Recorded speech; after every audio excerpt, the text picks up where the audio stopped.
sei que eu preciso. E Então, mas aqui é maneiro correr. Porque tu corre vibrando, tu corre batendo palma. Isso aí, eu sinto muita falta disso aí. Entendeu? lá não tem isso. Não. Lá a corrida é cada um no seu canto, não pode nem falar. Os caras nem gostam que fale. Então, porra, os caras lá correm muito, mano. Você é louco. Igual aqui não, mano. Aqui tu pode pegar o corredor mais forte aqui, não é igual o pior de lá, mano. Corre muito, mano. Corre muito. Os tenentes de 23 anos, uma flecha, mano. E tipo assim, tu pensa que é uma flecha, vai correr 3 quilômetros, não. É 21 quilômetros no pique, mano.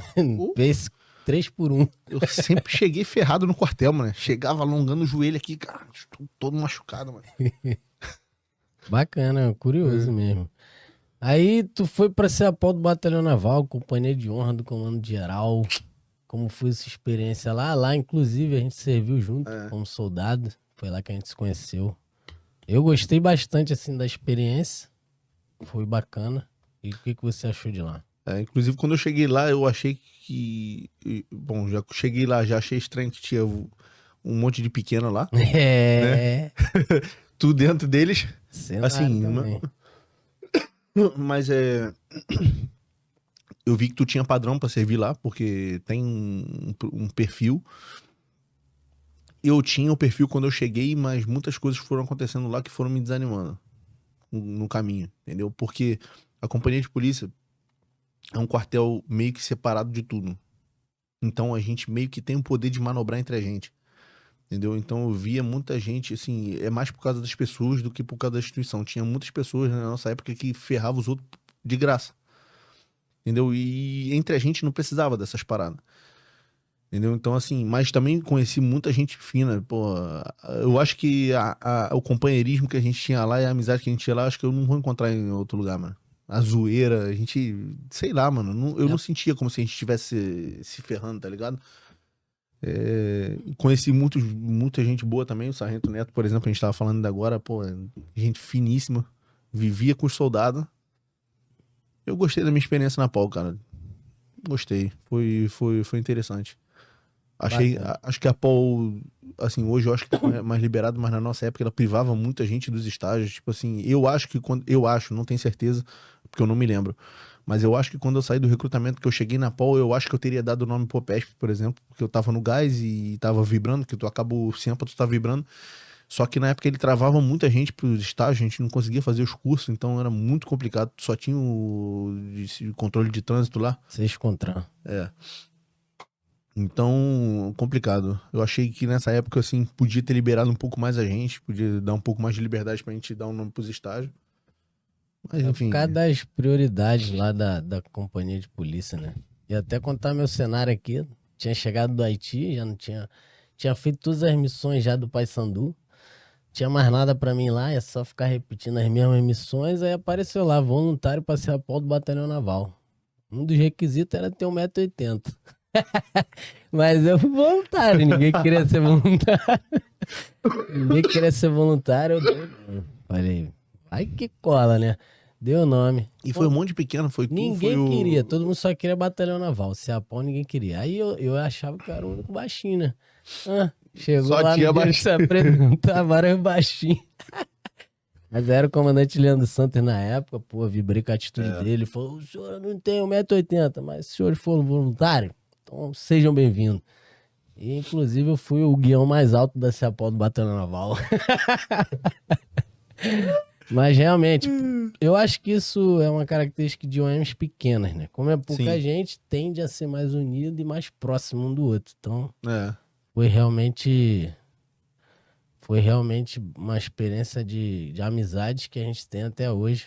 E gostei bastante, até porque era perto de casa pra mim também. Mas nessa época tu já era bem mais velho que eu, então eu acho que a tua maturidade profissional já era muito maior do que a minha nessa época. Eu era um garoto, né, mano?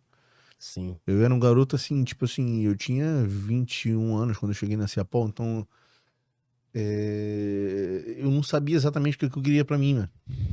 Tá ligado? Mas lá eu também passei por um momento de dúvida, queria ir pra polícia. Todo mundo, né? Fazer o concurso.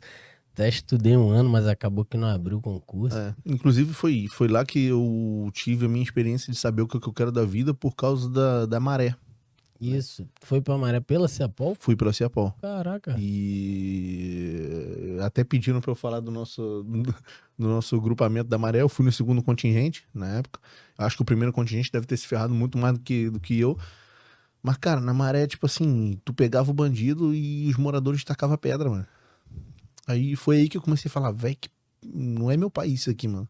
Porque, assim, o militar, eu não digo nem a polícia, porque as Forças Armadas e a polícia, elas têm duas funções diferentes. As Forças Auxiliares, ela tem como objetivo regularizar e resolver os problemas internos. As Forças Armadas é garantir os poderes contra as ameaças exteriores, entendeu? Então, quer queira, quer não, a gente está indo lá para reforçar, mas a gente, assim, o fato já da gente ter uma força armada no país impede de qualquer pessoa querer entrar, entendeu? Muita gente não consegue Possivelmente, enxergar essa importância. cedo ou tarde alguém pode querer entrar, mas aí vai ter que ter uma briga. Mas se você não tiver uma força armada, você fica, mesmo que seja uma força armada vagabunda, que não faça nada, só o fato dela estar lá Dela já, existir. já é uma barreira para as entradas. Então, assim, o que o povo não entendia aqui era isso, que a gente era militar e que a gente era a barreira, e a gente estava ali para apoiar. Entendeu? Então, assim, o que o militar espera é que ele seja valorizado no país dele. Entendeu? Que seja pelo governo, que seja pela população. Só que nessa época a gente não tinha nem a valorização do governo e nem a valorização da população, porque o governo pagava a gente mal e a população não gostava do que a gente fazia. Então, assim, para quem não sabe, nessa época, o começo da Maré, a gente não ganhava nada. Tipo assim, Tu foi pra Maré ou não? Nenhum adicional. Nada. Tu foi pra Maré?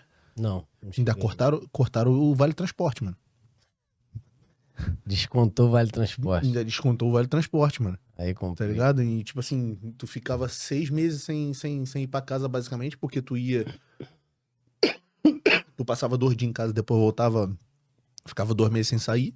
Então, assim, eu achei muito desvalorizado, assim. Senti muito. Depois nos próximos, eles corrigiram isso daí. Começaram a botar uns fora de sede, porque aí eles eram obrigados a pagar o fora de sede. E tu ganhava também Rap V, né? Rap V que a Rap gente V, fala. mano, 20, 25 reais na época. Por dia, velho. Isso aí é uma vergonha, mano. Uma vergonha total. Podia ser mais. Deveria.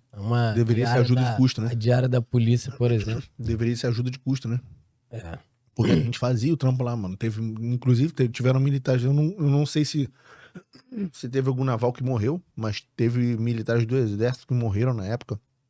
Então a gente fazia o trampo da polícia. Então eu acho justo que seja valorizado. Entendeu? Só que foi uma operação totalmente não planejada. O primeiro contingente, os caras chegaram lá, não tinham onde dormir, não tinha rendição, não tinha nem comida. Os caras dormiram no campo de futebol, tinha cabo tocando marinha no papelão, velho. Então. Cabo é cabo, né? É cabo. Cabo não é soldado. Pô, então, assim, essa maré foi o que abriu minha mente. Eu comecei a pensar, mano, eu tenho que meter o pé desse país, mano. Então, assim, eu sei que talvez não é o conteúdo que tu quer apresentar pros teus seguidores, mas, assim, eu não sou patriota, entendeu? Eu fui patriota até esse ponto e chegou um ponto que eu comecei a pensar, cara, eu quero ter filhos, eu quero criar meus filhos num ambiente correto.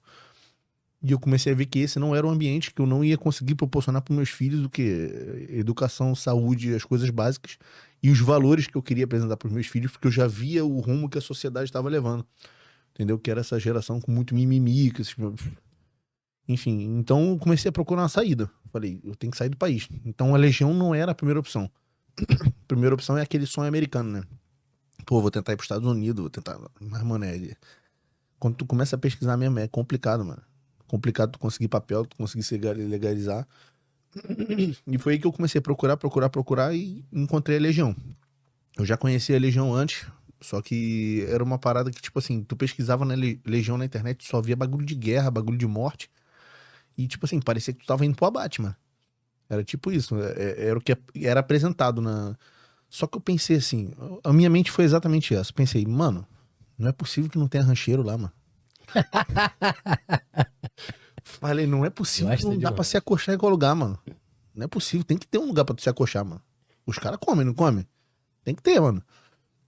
Então pensei, mano, vou voltar as minhas primícias, vou escolher o lugar que é melhor pra eu conseguir ganhar mais e trabalhar menos e conseguir galgar Então foi totalmente trampolim. Foi um trampolim pra mim, entendeu? E aí eu comecei a pesquisar, só que é muito difícil, você encontra muita gente que falam isso, fala aquilo, tu não sabe o que que é, o que que não é. Então foi assim que eu conheci a Legião, e aí eu comecei a Eu não preparar. tenho a mínima noção de como seja a Legião. Vai ser até interessante para mim essa entrevista aqui. Mas essa questão do patriotismo, eu sempre sou muito patriota, mas realmente algumas reações do povo, seja em eleições ou até em ser contra a polícia, contra as Forças Ah, Armadas, também me desanimava muito. Me desanimou muito por um tempo, justamente porque a minha principal fé sempre foi o meu povo. A hum. nossa terra é maravilhosa, mas o patriotismo é justamente pelo povo, né? E emendo uma pergunta, né? Que se isso te desanimou, o que te fez lutar pela causa de um outro país? Então, o que me fez lutar pela causa de outro país foi a promessa de ter os papéis do outro país. Porque eu não pretendia seguir uma carreira na Legião. Eu queria ter meu papel e depois ir trabalhar qualquer coisa do lado de fora.